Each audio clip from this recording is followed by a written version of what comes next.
Radio, this week we're going to be making an improved health bar, one that fills and empties nice and smoothly. We're going to start off in our player character. I have a video on how I've made this little goober if you want to make your own. First, we're going to need a health and a max health variable. Both of these are going to be floats.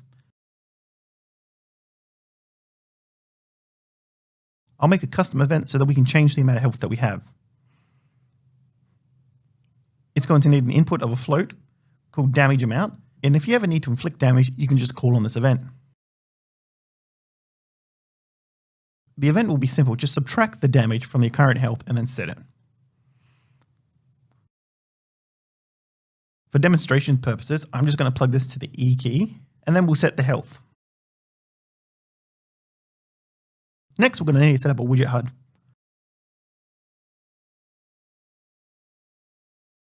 This is going to need a canvas panel and then a size box.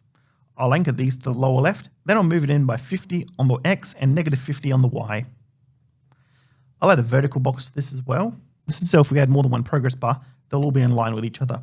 I'm just going to be making health bar for this video. That vertical box will hold the progress bar that we use as our health bar. So let's set this to fill and change the size of the size box to what we want it to be.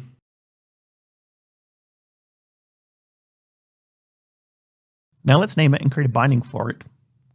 We're going to need a variable that references back to our player. For me, that is the BP underscore player character. This will need to be editable and exposed on spawn. We're going to jump back over to the player character and quickly add the HUD to the viewport. If you didn't make the player reference editable and exposed on spawn, you can do so now, and you just need to refresh the create widget node, and then it will appear just here. We will set the reference to ourselves, and then we'll add it to the viewport. We can play our game now and see it working. Now, back over in the widget, off the player reference, we can get our health and our max health. Now, normally for a health bar, we just divide the current health by the max health. And as you can see, the health changes by snapping to the new amount. If we want it to slide, we're going to have to remove the divide node and add an finterp2. Our health will run into the target, then the delta time will be our weld's delta time. The interp speed will be 1 for now. Next, promote the return value to a variable and call it the interpolated health. This variable will plug in to our finterp2's current as well.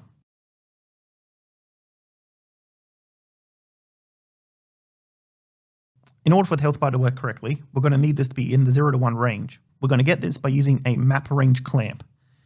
The value will be the interpolated HP. Going down, our in range B will be our maxed health. Our out ranges will be 0 for A and 1 for B. And then plug the return values together just here. And there we have it. Our health bar will now cleanly slide between its values. Thank you for watching, and don't forget to like and subscribe.